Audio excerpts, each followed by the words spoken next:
মমতা ব্যানার্জি তো নিজে ডক্টর, উনি তার এমপিদের বলতেন কি ওষুধ খাওয়া উচিত, উনি দেখতে পারেন। যারা কোনোদিন সরকারি হসপিটালে ঘুরে দেখেনি ওখানে মানুষের চিকিৎসা হয় কি পশুর চিকিৎসা হয়, আজকে সার্টিফিকেট নেওয়ার জন্য ওই হসপিটালে যেতে হচ্ছে, পুলিশকে দোষ দেওয়া হচ্ছে। আজকে পুলিশ যদি নকদাধীন হয়ে যায়, নিকম্মা হয়ে যায়, তার জন্য দায়ী কে? আমরা তো 15 বছর পুলিশের বিরুদ্ধে লড়ছি আর এই কমপ্লেন করেছি। আজকে পুলিশ খারাপ হয়ে গেল, আজকে ডাক্তার খারাপ হয়ে গেল, হসপিটাল খারাপ হয়ে গেল, যখন সময় খারাপ হয়েছে। আজকে এইসব নাটক দেখতে হচ্ছে আমাদের। কিচ্ছু হয়নি। হিরো হতে গেছিলেন কেন? জীবনে যে মাটিতে পা ফেলেনি, হাওয়াতে নেতাগিরি করে বড় হয়েছেন। 22টা গাড়ির কনভয়, 100টা পুলিশ, এ তো আমরা ছোটবেলা থেকে দেখে আসছি। কিসের জন্য, কিসের অধিকারী পেতেন? যখন আমার গাড়ি ভাঙতো, আমাদের কর্মীরা সুসাইড করত, যখন পিটিএ মারা হতো আমাদের কর্মীদের, ওদের নেতারা কুণাল ঘোষ, ববি হাকিম স্টেটমেন্ট দিত কি জনরোষে বিজেপির লোকেদের মেরেছে। দেখুন জনরোষে কি বলে, কাকে বলে। আর যখন সুইসাইড করতো আমাদের কর্মীরা, বলছে বিজেপির লোকেরা হতাশায় সুইসাইড করছে। তোমার কাউন্সিলর সুইসাইড কেন করলো? কেন বাড়ি ছেড়ে পালিয়ে যাচ্ছ? পাবলিক রাস্তায় কেন পেটাচ্ছে? আমি বলেছি বাকি নেতারাও সাবধান থাকুন, রাস্তায় বেরোবেন না, জামা কাপড় খুলে বাড়ি পাঠিয়ে দেবে। বাজারে ইতিমধ্যেই ডিমের দাম বেড়েছে। খোলা বাজারে ডিমের দাম ডজনে 6 টাকা বেড়েছে। এটা কি এই এত ডিম যদি এত টিএমসি নেতাদের উপহার দেওয়া হয় তাহলে ডিমের দাম তো বাড়বেই। ওরা বলেছে আমরা ডিম দিয়ে অভিনন্দন জানালাম, ডিজে বাজাতে এসেছি। কারা বলেছিল দুপুর 12টার পরে 4টে ডিজে বাজবে? তোদের কোন বাপ আছে দেখবো আমি রক্ষা করে। কার বাপ কাকে বাঁচায় দেখো এবার।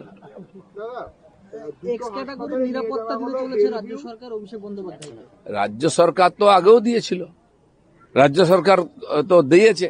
আর আমাদেরকে রাজ্য সরকার কোন, আমি এমএলএ ছিলাম, আমাদের এমএলএদের জন্য ভিক্ষা করেও সুরক্ষা দেয়নি, তাদেরকে মারা হচ্ছিল। আমাদের এমপি খগন মুর্মু মেরে রক্তাক্ত করে দেওয়া, সে ফটো আপনারা দেখিয়েছেন। তখন সিম্পেথিও দেখিনি, নাটকও করিনি। তো একটা এমপির সুরক্ষা নেই, এখন বলছে উনি এমপি। আচ্ছা, বিজেপির এমপি হলে এমপি নয়, টিএমসির এমপি হলে এমপি। আমাদের বাধ্য হয়ে কেন্দ্র সরকার আমাদের এমএলএদের সুরক্ষা দিয়েছিল সিআইএসএফ এর। বিধানসভার মধ্যে সিআইএসএফ কে ঢুকতে দেওয়া হতো না। 100-150 সুরক্ষা কর্মী তারা বাইরে রৌদ্রে দাঁড়িয়ে থাকতেন, সেদিন তো আমরা দেখেছি। আমি তো একটা কথাই বলবো, দেখ কেমন লাগে, এছাড়া কি বলা আছে? অনেকে বলছে অভিষেকের তো নিরাপত্তায় কাটছাট করা হয়েছিল, এই ব্যাপারটা করে ও নিজের নিরাপত্তাটা বাড়ানোর একটা চেষ্টা করে। এইসব চালাকি করে কোন, আমি বলছি টিএমসির কোন নেতার নিরাপত্তা দেওয়া উচিত নয়, পাবলিকের হাতে ছেড়ে দেওয়া উচিত। এরা পাবলিককে হ্যারেস করেছে, লুট করেছে, মহিলাদের সঙ্গে যে ব্যবহার করেছে এই শাহজাহানের মতো, আর যারা যারা আছে নামি সব নেতা, পাবলিকের হাতে ছেড়ে দাও আর দেখুক পাবলিকের মার দুনিয়ার বার কিরকম হয়। আমাদেরকে এই গুন্ডারা, এই সমাজ বিরোধীরা দিনের পর দিন আমাদের সাধারণ কর্মী থেকে নেতা কাকে মারেনি? সেই দিনটা আমি ভুলিনি, যেদিন শওকত মোল্লা আর ওখানকার মগরাহাটের এমএলএ মিলে 2000 লোক নিয়ে উস্তিতে রাস্তা ঘেরাও করে আমাদের ন্যাশনাল প্রেসিডেন্ট মাননীয় নাড্ডাজির উপর অ্যাটাক করেছে। আমি সেই গাড়ির মধ্যে ছিলাম, বড় বড় ইট পড়ছিল দরজায় এসে গাড়িতে। যদি বুলেট প্রুফ গাড়ি না হতো আমরা কেউ বাঁচতাম না। তখন মমতা ব্যানার্জি কোনো স্টেটমেন্ট দিয়ে দেখিনি, তখন ভাইপোকে দেখিনি বলতে যে এটা ঠিক হয়নি। তো সময় চাকা তো ঘোরেই। দেখুন রাজনীতিটা বিরোধী পক্ষে থাকলে কেমন মিষ্টি লাগে, টক লাগে, সেটা একটু বোঝার চেষ্টা করুন। বিধানসভার সইকাণ্ডে গতকাল অভিষেক বন্দ্যোপাধ্যায়ের বাড়িতে সিআইডি টিম গেছিল। না, সিআইডি যাবে, সিবিআই যাবে, এনআইএ যাবে, কারণ এই সব ধরনের অপরাধের সঙ্গে এরা যুক্ত আছেন আর এই সিলসিলা চলবে। আমি ভোটের আগে বলেছিলাম যে যদি একদিন সরকার পাল্টে যায় টিএমসির নেতাদেরকে গণধোলাই হবে, রাস্তায় পোস্টে বাঁধা হবে, চৌরাস্তায় কাপড় খুলে নেবে। সবে শুরু হয়েছে, পাবলিক সাহস পেত না, এখন সাহস পেয়েছে পাবলিকের অধিকারের হিসাব নিকাশ করার। তবু আমি বলবো এই দেশে আইনের রাজ্য, এই রাজ্যে আইনের রাজ হবে, আইনের উপর ভরসা রাখুন। অনেক বড় বড় লোককে আইনের ভিতরে যেতে হয়েছে, কেউ বাইরে নয়। আর আমাদের বিজেপি সরকারের উপর ভরসা রাখুন, কোনো দোষী বাঁচবে না, সবাইকে সাজা পেতে হবে। শনিবারের বারবেলাটা ওনার কাছে ভালো গেল না। প্রথমে বাড়িতে সিআইডি গেল, তারপরে ওনাকে পচা ডিম টিম সব ছোড়া হলো। তাহলে কি ওনার শনির দশা লেগেছে? না, সবে তো শুরু হয়েছে না। এতদিন ক্ষমতার অপব্যবহার করে ওনারা যা যা করেছেন না, আমরা মনে হয় দুনিয়াতে খুব কম দেশে এরকম দেখেছি আমরা। তো তার তো হিসাব হবে, আইনের কাজ করছে। পাবলিকের যে ক্ষোভ ছিল, আচ্ছা কি আছে, কটা দিন যদি বাড়ি থেকে না বেরোতেন কি অসুবিধা হয়ে যেত? আমি বলছি বাকি নেতাদেরও টিএমসির, আপনারা বেরোবেন না, কেউ আপনাদের দায় নেবে না। আমাদের কাছে তো পুলিশ নয় যে আপনাদের বাড়ি বাড়িতে পাহারা দেবে। টিএমসির আমলে অর্ধেক পুলিশ নেতাদের বাড়িতে থাকতো, নেতাদের পেছনে যত বড় ক্রিমিনাল অ্যান্টি সোশ্যাল তার তত বড় সিকিউরিটি ছিল, যত বুলেট প্রুফ গাড়ি, দামি দামি গাড়ি কেনা হতো। পুলিশরা বলছে আমাদের ঢরঢরের গাড়ি দিয়ে নেতারা সব ভালো গাড়ি নিয়ে নিচ্ছে সিকিউরিটির জন্য। কেন পয়সা খরচা করবে? তোমরা চুরি করবে, লোককে হ্যারাসমেন্ট করবে, আর সরকার তাদেরকে পাহারা দেবে? কোনো দায় নেই। শিয়ালদা হাওড়ার মেসি কাণ্ডে অরূপ বিশ্বাসের বিরুদ্ধে বিধাননগর দক্ষিণ থানা এফআইআর দায়ের করলো। 5-6টি ধারা বিএনএস, ভারতীয় ন্যায় সংহিতা, দুটি তার মধ্যে দেখুন, পঞ্চায়েতে দুর্নীতি, মিউনিসিপ্যালিটিতে, জেলা পরিষদে, ভিন্ন ডিপার্টমেন্টে, কিন্তু আন্তর্জাতিক দুর্নীতি এটা টিএমসি করেছে। আন্তর্জাতিক অপমান মেসিকে টিএমসি নেতারা করেছেন। বাড়ির বউ চাকর বাকরকে নিয়ে তার সঙ্গে সেলফি তুলিয়েছেন। ইলেকশনে তার লাভ নেওয়ার চেষ্টা করেছেন। আমার তো মনে হয় বেশি না পালিয়ে গেলে তাকে টিকিটও দিয়ে দিত, একটা এমএলএ বাড়ত। কি ধরনের বেইজ্জতি! বাঙালির মুখ কত পোড়াবেন আপনারা প্রত্যেকটি জিনিস। এবং তাকে নাম করে কত কোটি কোটি টাকা তোলা হয়েছে, লুট করা হয়েছে। সেই কমিটিতে বা ওইখানে ছবিতে যাদের দেখা যাচ্ছে প্রত্যেকের বিরুদ্ধে সরকারি আর পুলিশ ব্যবস্থা নিক, এটা সাধারণ মানুষ চাইছে। শিয়ালদা হাসপাতালে নিয়ে যাওয়া হলো, নেওয়া হয়নি, সেরকম কোনো অবস্থানে ভর্তি জানিয়ে দেওয়া হলো। ভিডিও সামনে এসছে আমাদের কাছে যে রীতিমতো মমতা বন্দ্যোপাধ্যায় চিকিৎসকদের থ্রেট করছে হাসপাতালের ভেতরে। এই যে থ্রেট কালচার হাসপাতালে তো আগে ছিলই, সুপার করতেন, ডাক্তাররা করতেন। এখন মুখ্যমন্ত্রী থ্রেট কালচার চালু রাখার চেষ্টা করছেন। ওটা হবে না, জমানা পাল্টে গেছে। ডিম মারলে কেউ চোট লাগে আমি তো প্রথমবার দেখলাম। মমতা বন্দ্যোপাধ্যায় বেরিয়ে অভিযোগ করছেন যে প্রশাসনের তরফ থেকে, পুলিশের তরফ থেকে হাসপাতালকে চাপ বিজেপি দেওয়া চাপ হচ্ছে, দিয়েছে বলে বেলভিউ ভর্তি দেয়নি। বিজেপি ভয় দেখাচ্ছে। এটা মমতা না বন্দ্যোপাধ্যায় না, কেন ভর্তি নেবে? একটা অসুস্থ মানুষের জন্য বেড আছে। একটা সুস্থ মানুষ গিয়ে একটা বেড দখল করে থাকবে? আমি দেখলাম অ্যাপ্রন পরে গাড়িতে উঠছেন, ঘুরে বেড়াচ্ছেন। হসপিটালটা কি ট্যুরিজম নাকি, ঘুরতে যাওয়ার জায়গা? ডাক্তারকে চমকে চমকে হসপিটাল নেবেন? আরে এদেরই যে ক্লাব আছে, ডায়মন্ড হারবার স্পোর্টিং ক্লাব, এই সেন্ট্রাল পার্কের পেছনে একটা জায়গা, একটা মাঠ পুরো দখল করে রেখে কয়েক বছর। তাকে চ্যাম্পিয়ন করতে হবে, তাকে এ ডিভিশনে তুলতে হবে, ফার্স্ট ডিভিশনে।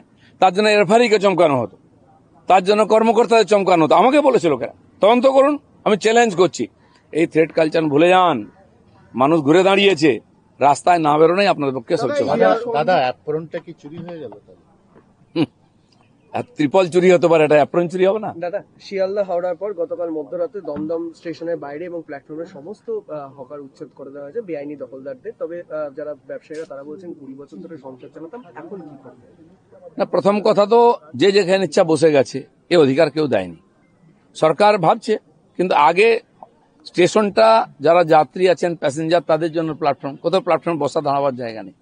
আপনি যদি একটু লেট হয়, ট্রেন ঢুকছে, ছুটে এসে যেতে পারেন, 10 জনকে ধাক্কা মারতে, দোকান ডিঙিয়ে যেতে হবে। কেন? কে অধিকার দিয়েছে? কোন নেতার টাকা নিয়ে বসিয়ে তার দায় আমরা নেব? সারা ভারতবর্ষে সব জায়গায় এখন হঠাৎ এই হকারদের প্রতি সিম্প্যাথি জেগে উঠেছে লোকের। কেন ভাই? অনেক জায়গায় হকার কর্নার্স হয়েছে। সরকারও ভাবছে অন্য জায়গায় জায়গার ব্যবস্থা করবে, সেখানে বসবে। কার কিছু নেই, নিজের বাড়ি আছে, সরকারি জায়গা দখল করে বসে আছে। নিজের একটা দোকান আছে ফুটপাতে, একটা বা স্টেশনে দোকান করে বসেছে। এগুলো তো মেনে নেওয়া যায় না। সরকারি জায়গা কি ব্যবসা করার জন্য, কামানোর জন্য আছে নাকি? আপনি দেখুন সব জায়গায় লোকেরা ভাড়া দিয়ে বড় বড় দোকান নিয়েছে, তার সামনে স্টল লেগে গেছে, দোকান লেগে গেছে। তারা কি অপরাধ করছে? তারা জলের ট্যাক্স দিচ্ছে, তারা বিদ্যুতের ট্যাক্স দিচ্ছে, তারা ভাড়া দিচ্ছে, অথচ খদ্দের তার কাছে পৌঁছতে পারছে না, সবাই সামনে বসে আছে। আর করেছে নেতারা, যে বসিয়েছে তাকে বলুন, তার জন্য আমরা দায়ী নয়। না, তারা বলছেন উন্নয়নে বাধা দিতে তারা রাজি নন, কিন্তু পুনর্বাসনটা আগে ঠিক আছে, আগে পরিষ্কার হবে, তারপরে পুনর্বাসন হবে। জানাই নেই, লিস্ট করতে যান, দেখুন 100 জায়গায় 200 নাম চলে আসছে। কোথায় এটা হয়নি? আগে তো সরকারি জায়গা ফেরত, এবং রেল থেকে আরম্ভ করে পিডব্লিউডি, রোড, সবাই নিজের জায়গা পরিষ্কার করবে। অর্ধেক লোক তো বাংলাদেশ থেকে এসে বসে গেছে। যে নেতারা টাকা নিয়ে বসেছে তার বাড়ি ঘেরাও করুন। দাদা, যে সঞ্জু কর্মকারের বাড়িতে তিনি গেছিলেন অভিষেক বন্দ্যোপাধ্যায়, যারা ওখানকার স্থানীয়, তাদের বয়ানের সঙ্গে তৃণমূলের অভিযোগ মিলছে না। স্থানীয়রা অভিযোগ করছে তোলাবাজ ছিল, এবং তার থেকে বড় কথা হার্ট অ্যাটাকের কারণে তার মৃত্যু হয়েছে। তাহলে এই যে একটা ঘটনা, ভোট পরবর্তী হিংসা, সেখানে কোনোভাবে তৃণমূলের নাটক এমনকি মনে হচ্ছে। এমনকি অভিষেক বন্দ্যোপাধ্যায় নাম করে ভয় দেখাতো বলে অভিযোগ রয়েছে। শুনুন, এর সব কটা তোলাবাজ। অভিষেক ব্যানার্জি তোলাবাজ ছাড়া, গুন্ডা, অ্যান্টি সোশ্যাল ছাড়া কারোর সঙ্গে সম্পর্ক রাখতেন না। আমি চ্যালেঞ্জ করছি পশ্চিমবাংলার 10.5 কোটি মানুষের কাছে, আজ পর্যন্ত কতজন অভিষেক ব্যানার্জির সঙ্গে দেখা করতে পেরেছে? কোন অফিসার, কোন এমএলএ, মন্ত্রী, এমপি দেখা করতে পেরেছে? আমাকে বলুন। কেউ করতো না। সব মাফিয়া, কোল মাফিয়া। 22টা করে গাড়ি আসতো রানীগঞ্জ থেকে কনভয়ে, কয়লার টাকা নিয়ে আসতো গাড়িতে। আমরা কমপ্লেন করেছি, পুলিশ তাকাতো না, উল্টো দিকে তাকাতো। তার জন্য রাস্তায় পুলিশ গার্ড থাকতো যে কেউ ডিস্টার্ব না করতে পারে। চ্যালেঞ্জ করছি, দিনের পর দিন সব তথ্য পাওয়া যায় ইনকোয়ারি হলে। এসব আমরা দেখে এসেছি। অতএব ঠিক আছে, এ তো গরু মেরে জুতো দান হলো, না দাদা, এখানে অল্পের উপর দিয়ে যাচ্ছে। সাবধান হয়ে যান, কোথাও যাওয়ার দরকার নেই। 15 বছর অনেক কষ্ট করেছেন, আমরা কাজ করছি, দেখুন বাড়িতে টিভিতে দেখুন কিরকম কাজ হচ্ছে। একদম রিস্ক নেবেন না, আমরা আপনাদের দায়িত্ব নিইনি। দাদা তৃণমূল বলছে ভোট পরবর্তী হিংসার শিকার, কিন্তু স্থানীয়রা বলছে যে হার্ট অ্যাটাকের কারণে তার মৃত্যু। বহু জায়গায় এটা কিভাবে? এসআইআর রাস্তায় পড়ে মরে যাচ্ছে, বউর সঙ্গে ঝগড়া করে ফাঁসি খেলো, সে নাকি এসআইআর মারা গেছে। ওই সময় যে জিএসটি হলো বা ডিমনিটাইজেশনে কেউ মারা গেল হার্ট অ্যাটাক করে, কোনো হসপিটালে চিকিৎসা ব্যবস্থা নেই, লোক মরে যাচ্ছে, বলছে জিএসটি লাইনে মারা গেছে। এখন এসআইআর মারা যাচ্ছে, এখন পাবলিকের পেঁদানি ভয় সুইসাইড করছে, বলছে আর ইয়ে হয়েছে।